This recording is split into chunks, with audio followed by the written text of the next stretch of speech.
Bonjour à tous, Marie-Ange Perrault. Je dirige la cellule immobilière du groupe Retour. J'ai à peu près 30 ans d'expérience en location meublée en cabinet d'expertise, donc vraiment le déclaratif fiscal. Et c'est ce qui me permet de pouvoir vous expliquer un petit peu l'histoire de toute la location meublée depuis quasiment 30 ans et de développer après tous les thèmes fiscaux, TVA, plus-value, sociale que nous verrons dans des vidéos ultérieurement. Mais dans un premier temps, nous allons voir l'histoire. Quelle est l'histoire de la location meublée?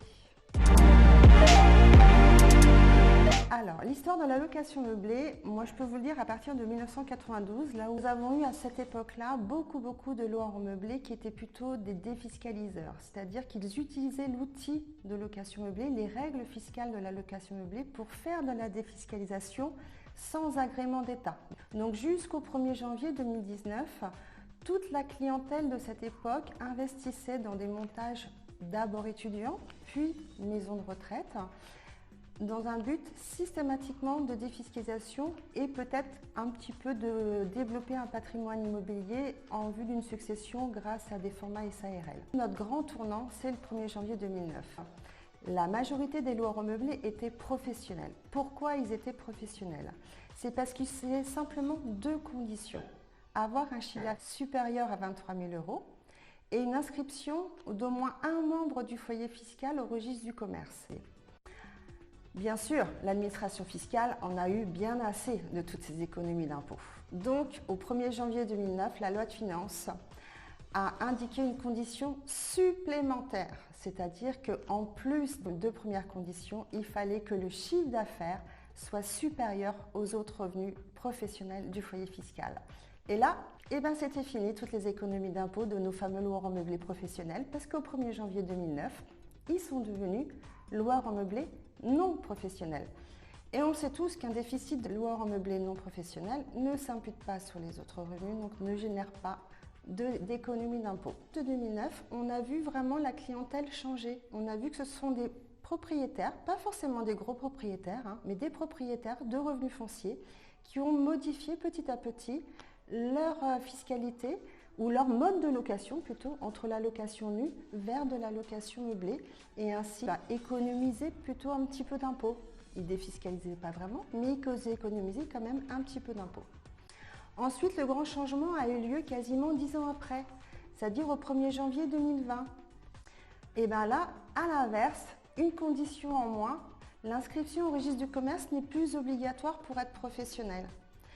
Et que maintenant, pour être professionnel, seules deux conditions suffisent, c'est-à-dire que le chiffre d'affaires doit être supérieur à 23 000 € et que ce même chiffre d'affaires doit être supérieur aux autres revenus du foyer fiscal.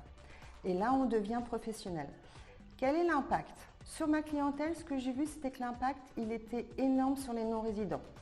Beaucoup de non-résidents n'ayant pas de revenus français, ils sont devenus directement professionnels. Par contre, à partir du 1er janvier 2021, nouvelle loi de finances, nouvelle obligation, les loueurs en meublé professionnels ont l'obligation de s'inscrire à l'URSSAF.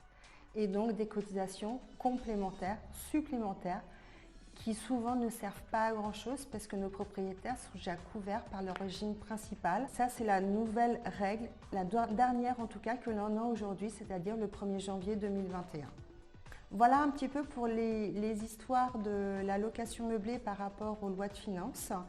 Nous allons maintenant passer sur les différents régimes de location meublée. La location meublée. La location meublée, en fait, c'est carrément une opposition à la location nue. Par défaut, c'est clair et net. La location meublée, il faut se dire que votre locataire, si vous êtes propriétaire déjà, votre locataire doit pouvoir venir vivre avec une valise et ses effets personnels dans le logement. C'est-à-dire qu'il doit être équipé complètement pour la location. Donc, à partir du moment où votre bien est bien équipé avec tout le mobilier obligatoire, que vous vous établissiez bien avec votre locataire un bail de location meublé. Vous êtes loueur en meublé. Là, ça y est, vous y êtes.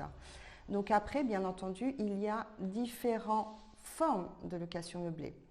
Donc là, vous avez bien sûr la location meublée à titre de résidence principale. Votre locataire en fait sa résidence principale, il paye lui la taxe d'habitation. Pas de souci, c'est la location meublée simple d'habitation.